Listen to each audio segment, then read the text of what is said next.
I hate nobody. Mimi sina shida na mtu. Hata si unaona wananitusi kila siku. Umewahi kusikia mimi nikiwajibu? Mimi nasema Mungu atalipisha tu, hakuna shida. Wanatukana mpaka wanatutukana mamangu wa miaka zaidi ya karibu na matire nadho ni alright? Lakini mimi nimesema hiyo ni ya Mungu.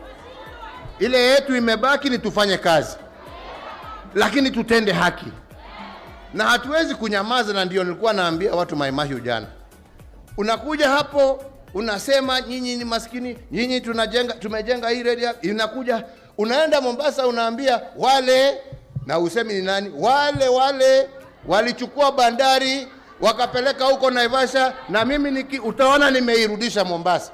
Akija hapa nakwambia Muriega